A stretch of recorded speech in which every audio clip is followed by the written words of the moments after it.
The abandoned swarm, the dying world of Krithia, hummed with 1 billion voices speaking as one. In the vast crystalline chambers beneath the planet's surface, Queen Mother Xylix felt every mind in her swarm crying out in synchronized despair. There, once golden skies had turned crimson as their twin suns began their death dance, sending waves of lethal radiation across the surface. The great hive cities that had stood for 10,000 years were crumbling, their organic walls withering under the stellar assault. Through the collective consciousness that bound every Krithian together, Xylix experienced the fear of 20 billion souls simultaneously. Workers in the deep mines felt it. Warriors patrolling the dying borders felt it. Even the newly hatched larvae in their nursery chambers felt it. They were one mind, one heart, one species facing extinction together. Galactic Alliance's response had arrived 3 cycles ago. Ambassador Thurin of the Celestari had delivered it personally, his perfect synthetic voice echoing through their communication chamber without a hint of emotion. The calculation had been simple and brutal. Relocating 20 billion hive-minded organisms would require constructing specialized colony ships with quantum-linked communication arrays to maintain their collective consciousness.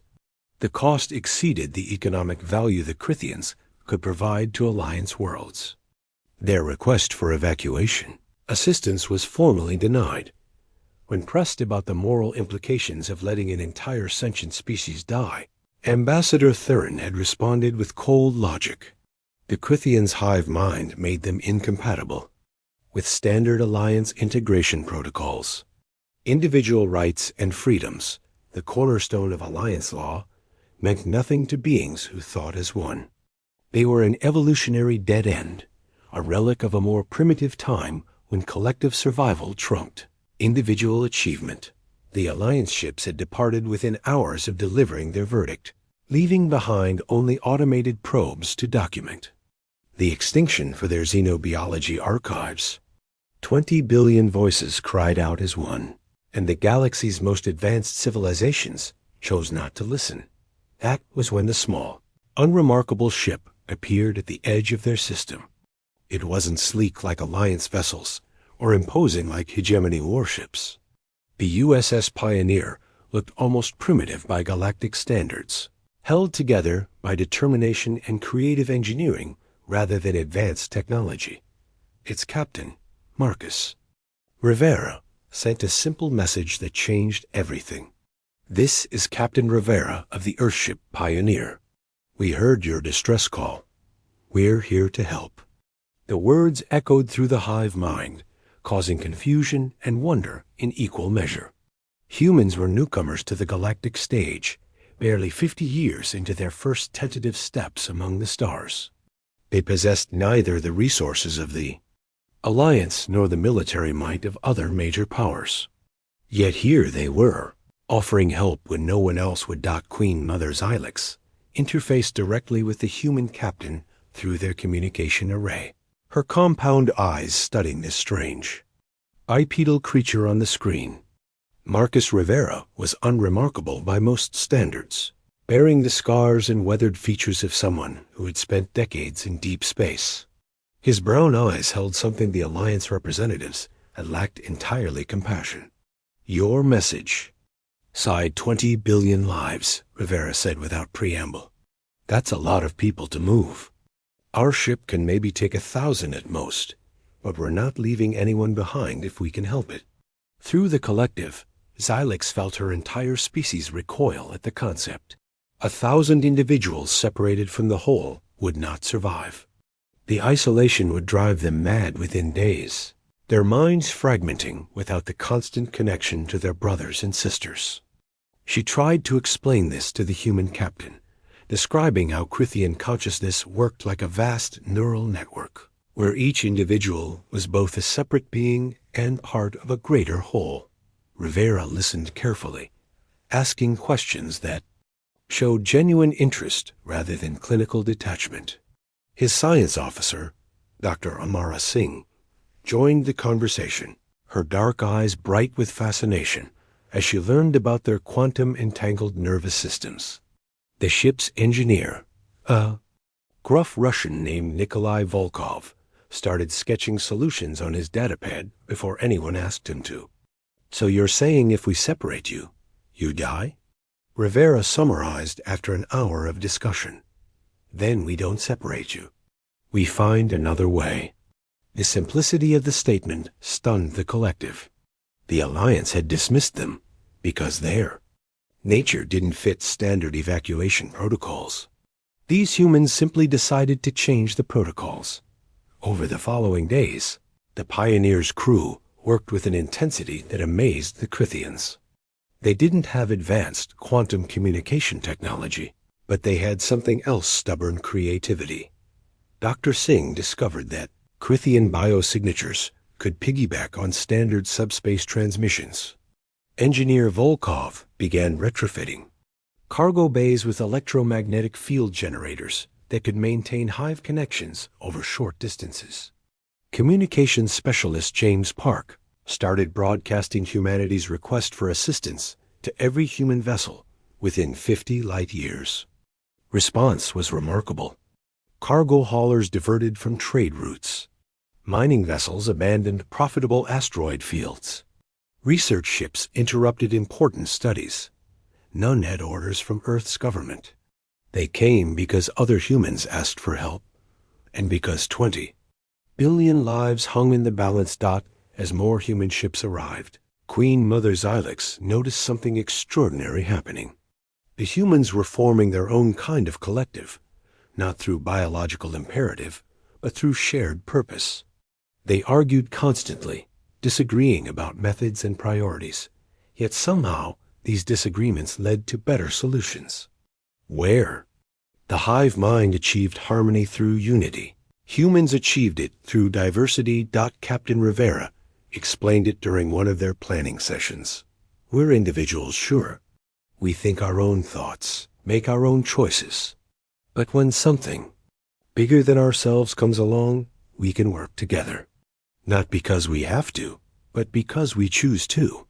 The Crithians' first encounter with human stubbornness came when the Alliance sent a warning message. Any species providing aid to the Crithians would face economic sanctions and potential expulsion from Alliance trade networks. The human response was delivered by Admiral Jennifer Chun, who had arrived with a small fleet of Earth defense vessels. "The Alliance can sanction us all they want," she said in a broadcast that would become famous throughout human space. "We didn't come to the stars to watch others die while we calculated profit margins." Through the hive mind, Xylix felt her species' perception of the universe shifting. They had always believed that evolution favored either collective unity like theirs or individual excellence, like the Alliance promoted. The humans were showing them a third way: chosen cooperation, where individuals retained their independence but united when faced with something greater than THEMSELVE, as Dr. Singh made a breakthrough while studying Crithian biology. Their hive mind didn't just share thoughts, it shared processing power. When faced with complex problems, millions of Crithian minds could work in parallel, solving calculations that would challenge even advanced computers. This ability had allowed them to develop sophisticated biotechnology, despite lacking traditional computing systems. "You're not just a hive mind," Singh explained excitedly to Captain Rivera. "You're a living quantum computer." The applications: for deep space navigation, stellar modeling, complex system analysis, the Alliance dismissed you as worthless. But you could revolutionize how we understand the universe. Queen Mother Xylix felt hope ripple through the collective for the first time since their sons began dying. But she also felt something else: gratitude that transcended mere survival. The humans had offered help before discovering any potential benefit. They had committed resources and risked political consequences simply because it was right. As the evacuation plan solidified, more unexpected allies arrived. The Voidlings, energy beings the Alliance had rejected for lacking physical form, offered their ships. The Mechani, artificial intelligences denied membership for not being biological, provided computing power. Species after species that the Alliance had deemed unworthy began gathering around the human fleet. Captain Rivera stood in the Pioneer's command center, looking at tactical displays showing dozens of different ship designs. Looks like we're not the only ones who think the Alliance's cost-benefit analysis is missing something important. The rescue operation was ambitious, beyond anything humans had attempted. They would create a convoy of interconnected vessels, maintaining the Crithians' hive mind through a combination of quantum entanglement, electromagnetic fields, and pure determination. It would be slow, dangerous, and require perfect coordination between species that had never worked together before. But as Queen, Mother Xylix felt the collective consciousness of her people intertwining with the cooperative spirit of their rescuers. She understood they were witnessing something unprecedented. The galaxy's rejects were accomplishing what the Alliance deemed impossible, not through superior technology or resources, but through something far more powerful, the simple belief that every life mattered. The first transport launched as Crithia's surface temperature exceeded survivable limits. 10,000 Crithians maintained their hive connection across 3 human vessels and 1 voidling energy ship. The experiment worked. The evacuees remained whole, their minds united despite the physical separation. Hope spread through the hive mind like wildfire. They would survive, not as refugees begging for mercy, but as partners in something revolutionary. The humans had shown them that strength didn't come from unity or independence alone, but from choosing to stand together when it mattered most. Standing together, the evacuation of Crithia had become the largest cooperative rescue mission in recorded galactic history. Captain Marcus Rivera stood on the bridge of the Pioneer, watching as the impossibly complex operation unfolded before him. 8 weeks had passed since that first contact, and now over 300 vessels from 40 different species worked in concert to save the Crithian hive mind. The logistics alone would have made Alliance administrators shut down in confusion. Voidling energy ships that existed in multiple dimensions simultaneously worked alongside Meccani Veda cores that processed information at light speed. Silicon-based crystallites who experienced time differently coordinated with carbon-based humans who measured moments in heartbeats. Each species brought unique capabilities that the Alliance had dismissed as worthless, but together they formed something extraordinary. Dr. Amara Singh had established what she called the network, not a hive mind like the Crithians possessed, but a voluntary connection system that allowed instant communication between the rescue fleet's diverse members. Crithian workers, their compound eyes glowing with bioluminescent patterns, served as living routers, their natural quantum entanglement abilities bridging the gap between incompatible technologies. Transport Group 7 is ready for departure, reported Commander Yuki Tanaka from the cargo vessel Mumbai Express. Her ship, originally designed for hauling ore, now carried 50,000 Crithians in specially modified chambers that maintained their collective consciousness through electromagnetic resonance fields. The operation had saved 8 billion Crithians. So far, but 12 billion remained on the dying world. The planet's surface had become uninhabitable weeks ago, driving the entire population into deep underground chambers that were rapidly heating beyond survivable temperatures. Time was running out, and everyone knew that the Alliance wouldn't ignore their defiance much longer. That moment came sooner than expected. Admiral Chun's voice crackled across the command channel. "Marcus, we've got company. Alliance fleet dropping out of hyperspace. 60 vessels, full military configuration." Rivera felt his jaw tighten. They'd known this was coming, but hoping for more time to complete the evacuation. Through the viewscreen, he watched as the Alliance ships emerged from hyperspace in perfect formation, their hulls gleaming with energy shields that could withstand stellar-level attacks. The lead vessel, a Shelastari dreadnought, transmitted on all frequencies. Supreme Coordinator Zelox appeared on every screen in the rescue fleet simultaneously. Unlike Ambassador Thuran's emotionless delivery, Xelox radiated cold fury through his synthetic features. By order of the Galactic Alliance Security Council, all vessels participating in this unauthorized evacuation are commanded to disperse immediately. You are in violation of Directive 77 Alpha regarding interference with natural extinction events. Compliance is mandatory. Resistance will be met with appropriate force. The channel erupted with responses from the rescue fleet. Voidling energy patterns fluctuated in defiance. Meccani broadcasted logic chains, proving the directives ethical. Failures. The crystallites sang their dissent in harmonics that made hull plating vibrate. But it was Captain Rivera's response that would be remembered in the histories of a dozen species. Supreme Coordinator, with all due respect to the Alliance and its directives, we're not going anywhere. These people need help, and we're going to provide it. If the Alliance wants to stop a humanitarian rescue mission, that's a choice you'll have to live with. But we've made ours. Through the network, Queen Mother Xylix felt the determination of every being in the rescue fleet. But she also felt their fear.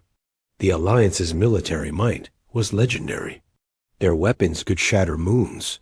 Their shields could withstand supernovas.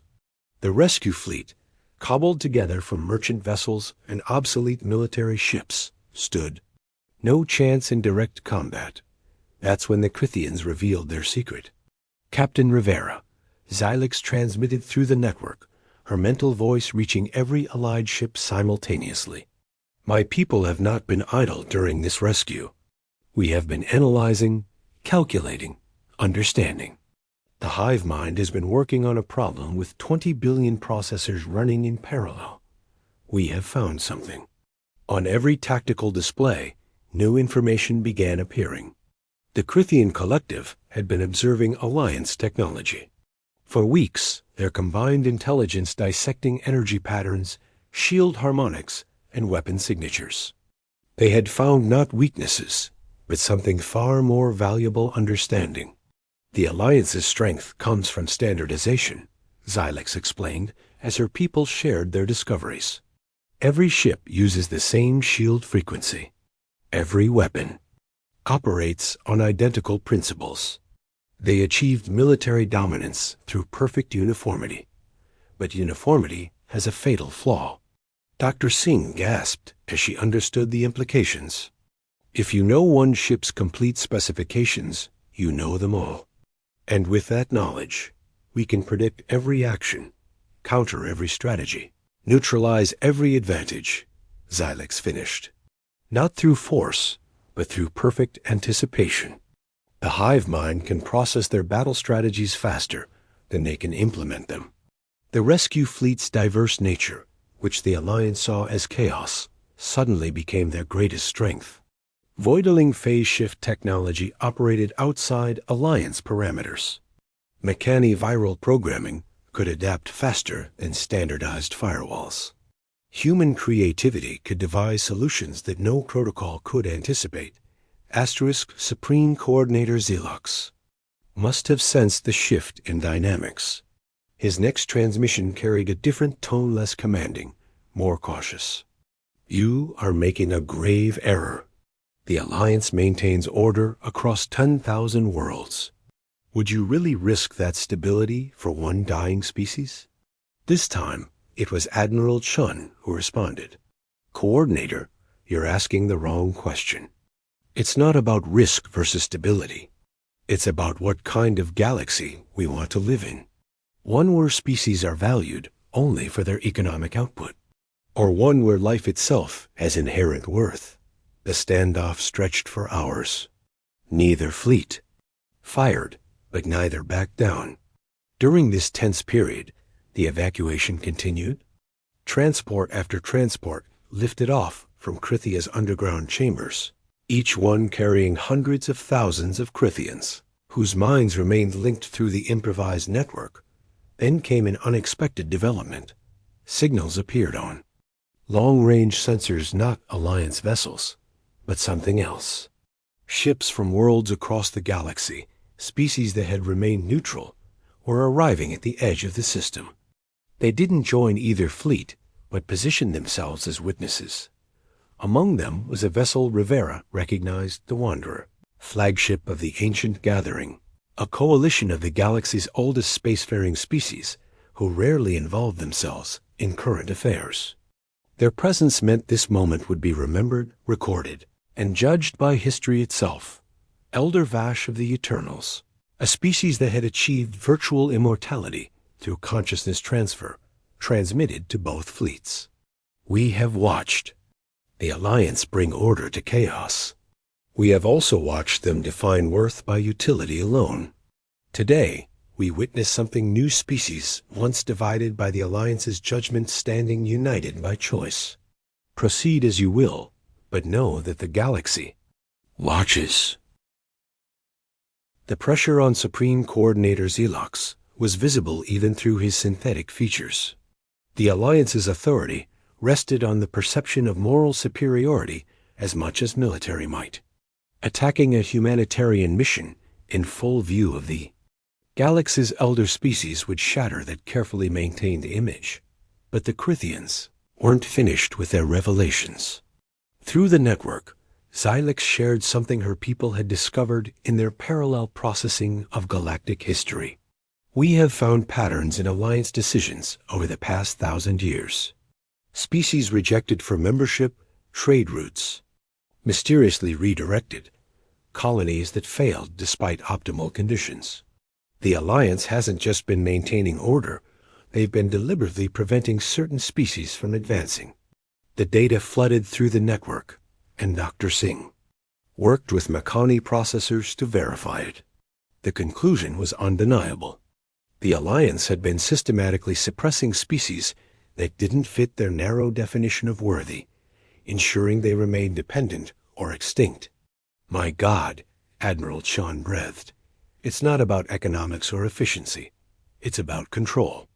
The rescue fleet's diverse members suddenly understood. They weren't just saving the Crithians, they were challenging a system designed to keep them all subservient. The Alliance's standardization wasn't strength. It was a cage. Captain Rivera made a decision that would echo through history. All vessels, this is Pioneer, continue the evacuation. If the Alliance wants to stop us, they'll have to fire on humanitarian ships in full view of the galaxy. And if they do, we'll show them what diversity really means. The next hours tested everyone's resolve. Alliance weapons powered up, then powered down. Target locks were established, then released. The Coordinator was caught between his orders and the political disaster that would follow attacking the rescue fleet with the galaxy watching. Finally, as the 10 billionth Crithian was evacuated, something unprecedented happened. A single Alliance vessel, a small signed ship, broke formation. Its captain, a Rigelian named Thix, transmitted on an open channel. I didn't join the Alliance to watch species die. Request permission to assist in evacuation. That single defection triggered an avalanche. 7 more Alliance ships followed, then 12, then 20. Not a majority, but enough to show that even within the Alliance's rigid structure, conscience could override protocol. Supreme Coordinator Xelox's final transmission carried the weight of defeat despite his attempt at maintaining authority. The Alliance formally withdraws from this system. All participating vessels are hereby banned from Alliance space and trade networks. The consequences of your actions rest on your own heads. As the Alliance fleet jumped to hyperspace, leaving behind those who had chosen conscience over conformity, Captain Rivera felt the network pulse with something new: hope mixed with determination. They had saved the Crithians, but more importantly, they had proven that the galaxy's worthless species could stand against the established order. Mother Xylex spoke through the network to every allied vessel. You came to save us, but together we have saved something greater, the idea that worth cannot be measured in economics alone. The Crithians will remember. The hive mind will carry this moment through generations, sharing it with 20 billion voices speaking as one. The evacuation continued for another 3 weeks, until the last Crithian was safely aboard the convoy. Ships. As Crithia's suns finally collapsed in a spectacular double supernova, the rescue fleet, now calling itself the Free Coalition, watched from safe distance. They had found a new world for the Crithians in unclaimed space, where the hive mind could flourish without alliance interference. But more importantly, they had found each other. Humans and aliens, individuals and collectives, organic and synthetic, all united by the belief that every life had value. Captain Marcus Rivera looked at his mixed crew, human, Crithian, voidling, and others, working together with an efficiency the Alliance's standardization could never achieve. They were no longer the galaxy's rejects. They were its future. "With you always," he said, repeating the phrase that had become the Coalition's motto. It was a promise, a commitment, and a challenge to a galaxy that had forgotten the power of standing together. The message spread through the network, through the hive mind, through every form of communication the diverse fleet possessed.